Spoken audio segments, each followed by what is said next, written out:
Rojava the last couple of weeks in October. Newroz is the New Year's celebration by the Kurds, and Newroz is usually celebrated with bonfires, and fires are symbolic of the New Year in Kurdish culture. Anyway, this sign is from a group of anarchist Kurds, and it basically says, "May the fires of New Year's destroy the state." So I thought it was appropriate.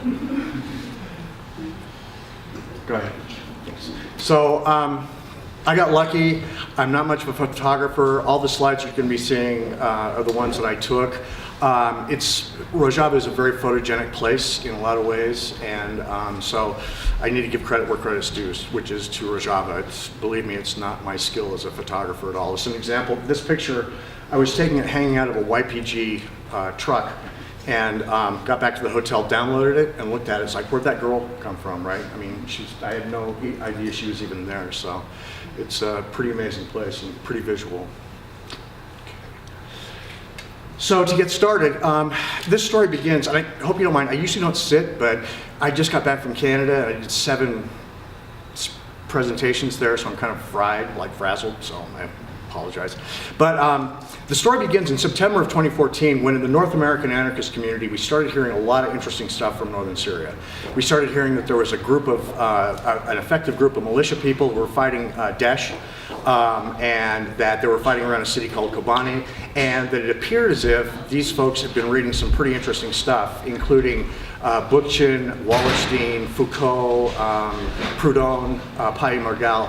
So a lot of us started doing a little bit of reading up on it, and finally in January of 2015, I wrote a piece, an essay, basically supporting the Rojava Revolution.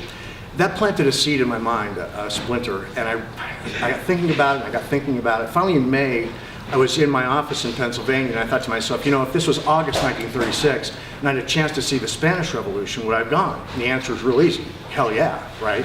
So I thought to myself, I have a little bit of time, I have a little bit of money, why don't I try to get to northern Syria and see what happens? So I put out some feelers into the community, and I got an initial query back from a guy who's associated with the Kurdish Regional Government. Now, the Kurdish Regional Government is the orange area up here in this far corner.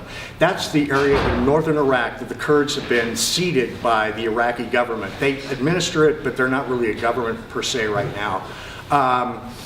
It's a neoliberal colony. Basically, the Kurdish Regional Government exists for one purpose and one purpose only, so that oil elites in the West can realize huge profits off the backs of the Kurds who live there. It's run essentially by a family called the Barzani family.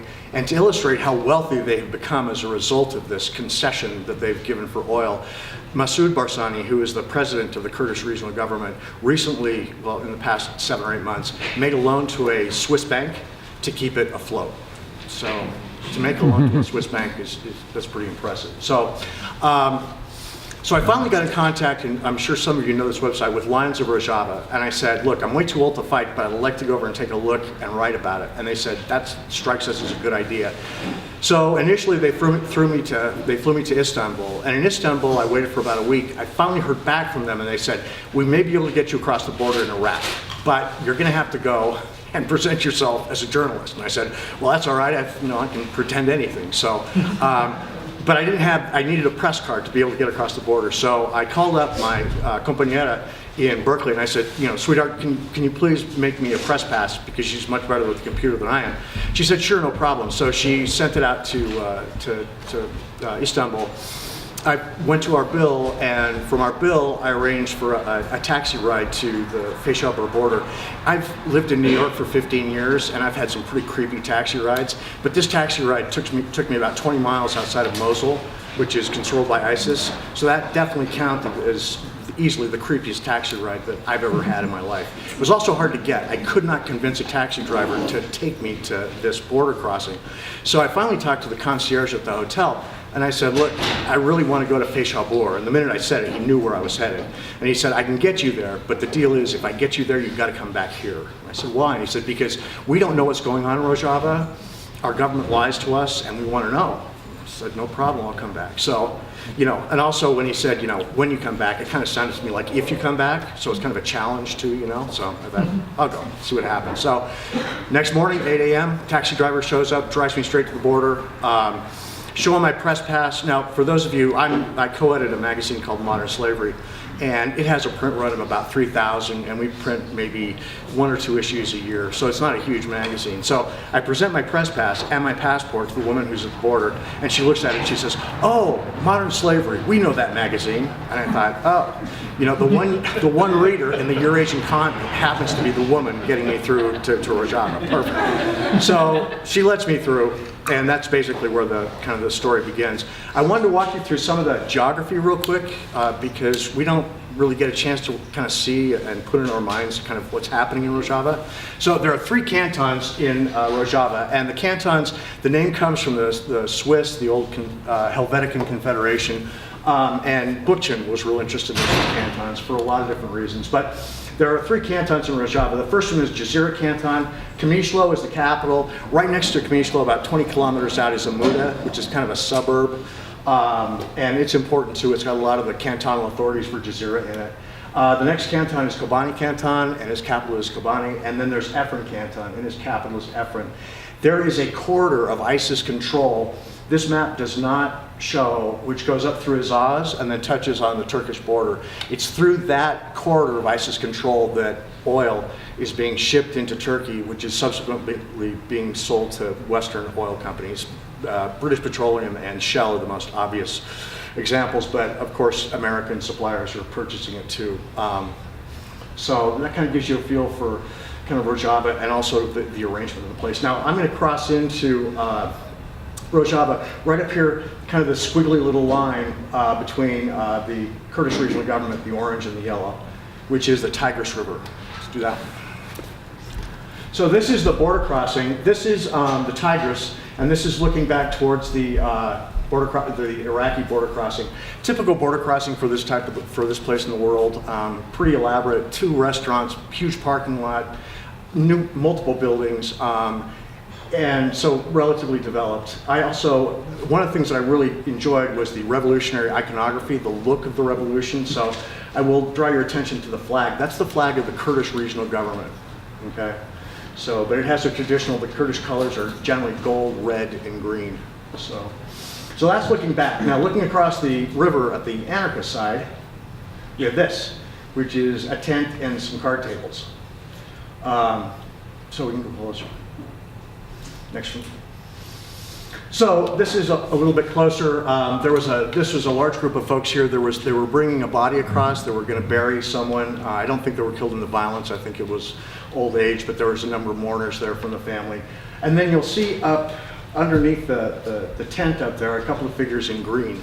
Those are Asaish, which, being from Northern Colorado, I can tell this joke and you guys get it. Being from Northern Colorado, there is not a word spoken in any language that I can't mangle, you know, effectively. So I'd call them immediately Asaish.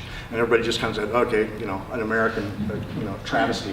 So these are Asaish, these are the internal security officers. For anarchists, they present to us a real interesting issue, which we'll talk about a little bit. But these are the guys, these are the folks who basically sit on the roads, monitor traffic back and forth across the roads, and are also responsible for some of the internal security policing as well. So, I took the ride, I told them who I was, and they said, oh, we've been expecting you, which is good. And they said, we're going to take you to Amuda, where you can meet with the folks at the Jazeera media office. And I said, okay, so that's great. So the next series of slides is the travel across northern Rojava. And I want to start with this one, because you folks, again, will recognize that. That looks to me like Highlands Ranch, right, or Fort Collins, or whatever, right? Totally looks like it. You know, all the way up to the mesa, right? And only in Colorado we call it a table mesa, you know, a table, because we don't speak Spanish, right, very well. So the interesting thing is that what differentiates this piece of ground from a piece of ground in Colorado is about a foot or two underneath this ground is water table, and because it is literally between the Tigris and the Euphrates River. So this is the Fertile Crescent. This is Mesopotamia, where the whole mess got started. Hierarchical society, symbolic culture, you know, domestication of plants, animals, and human beings. It's all started right here. So this ground is incredibly fertile, and it is fertile in the sense that it has never been Monsantoized with any type of fertilizer, that type of thing. It's been fertilized with purely natural fertilizers like animal dung as well as human excrement. In addition, it's been underused in the course of the past 50 or 60 years. And so one of the things, the Kurds have been held by the Assad regime to grow only certain crops: cucumbers, tomatoes, olives, cotton, melon. Now the Kurds are in the process of being able to discover what they can potentially grow on this ground, and they're actually pretty excited about it. I mean, if agronomy can be exciting, they're excited. So, 3 Kurdish boys out looking for trouble, and then up in the corner here, you can see that's trouble. That's the Turkish border, and you'll see that anywhere I was in Rojava, I was within 5 to 3 kilometers of the Turkish border. It's literally right on the line. So my cell phone operated on Turkcell because there was no cell coverage in Rojava at that point in time. All the infrastructure had been destroyed. So it gives you a feel for just how close the potential enemy is to the folks. And the next one. A village. So Rojava lives in her villages. There are about 3 million residents of Rojava right now, of which 2.5 million reside in villages just like this. Some UN numbers, so you got to take them with a grain of salt, but they look like this. Most villages are between 75 and 225 buildings. They house between 50 and 100 families. That's an interesting number, 50 to 100 families. Keep that in mind for later on. Some are very new. The Assad regime was real good at bouncing people around, especially people that they were having problems with, to keep them socially dislocated so they couldn't develop friends and networks, that type of thing. So some of them are only 5 or 10 years old. Some of the villages go back 1,000 years. Okay, so there's a huge difference there. In addition, one of the things that we get from the mainstream media is that there's this huge collision between Arabs and Kurds in Rojava. And these villages, particularly in Jazeera Canton, prove that that's actually not the case, that these villages are cohabitated by Arab and by Kurd families, have done so for decades, if not millennia. And they have arrived at a place where they're living with each other. So if we hear at some point in time the reason to intervene in Rojava is because the Kurds are slaughtering the Arabs, there is every reason to think that what we're listening to is a justification for further U.S. intervention. Watch for it in your local news. Kamishlo. This is downtown Kamishlo. So Kamishlo is a city of about 300,000, give or take. It was not touched by the fighting at all, as you can tell. It's a bustling town. There's a lot of mercantile type of activity there. They have a big bazaar. A lot of fruits and a lot of vegetables come through the place. And the reason that I show this slide is because I like the revolutionary iconography across the top. So the flags are, the first one is the flag of Free Rojava, which you can see right there against that wall. The next one is YPG and YPJ. The one in the middle, which is folded up, unfortunately, is the Tevdem flag, and we'll talk about Tevdem, a pretty important organization. And then the last one is a militia that's very interesting to me, which is the HPC, the Heza Palestina Chuweri, which we've got one there. It's a real interesting militia. We'll talk about them in a little bit. So, on the other side of the street, Kamishlo is a city divided against itself. So the Kurds are there, and I should begin altering that language. I have been using Kurds when I should say revolutionaries, because at this stage of the game, so many different ethnic and religious minorities have joined the revolution that to speak of a Kurdish revolution in Rojava anymore doesn't make any sense. Okay, so I should use the term revolutionaries. But the revolutionaries have been very consistent. And when they took over Kamishlo, they realized they had a problem because Kamishlo houses an international airport. Now, international airports, I didn't know this, survive on treaties between nation states. The Kurds don't consider themselves a nation state, and they don't want treaties with other nation states, so they don't feel like they wanted to run the airport just yet. So they told the Syrians, it's like, look, you guys can have this piece of ground. We'll take it when we're ready for it, but for now, you operate the international airport out of Kamishlo. So the Syrians have it. In addition, there is an international post office here, and this international post office sits on a square block of ground, and that square block is Syria. And on the other side of the street is Rojava. So there's constantly pushing back and forth, and they recently had some shooting, I think last week, that type of thing. So this is a situation that's going to have to resolve itself, and it's not a situation that's, YPG has several thousand fighters in the city. Syria has a couple hundred, so it's not like it would be very difficult. But the revolutionaries want to be ready to take on these responsibilities when they feel like they understand it, and it doesn't compromise their values, their principles. A trap. So I got to Amuda, I met with the folks at the media center, they were pretty cool. And they said, look, it may rain and it fucks up the roads, so we'd very much like to send you on to Kobani the next day. And I said, that's fine. I want to get to Kobani as soon as possible anyway. So I spent the night at the YPG outpost, and then the next morning drove to Kobani real early in the morning. There's probably like 4 or 5 of these traps on the way between Amuda and Kobani. So in this trap, at the very top of this hill, there's an Asayish outpost, and this trap is designed so that people have to slow down, so that the Asayish at the top of the hill can see who they are. And if I'm a Daesh, suicide bomber, and I'm going to use the term Daesh. Daesh is the Arabic acronym for ISIS. So it's just like saying ISIS in English is Daesh in Arabic. But it has a further meaning, which the Kurds dig. In Kermanji, which is the dialect primarily spoken in Rojava, Daesh is a bully. But it's the type of bully that only beats up the smallest kid on the playground, right? Like the most cowardly bully you know.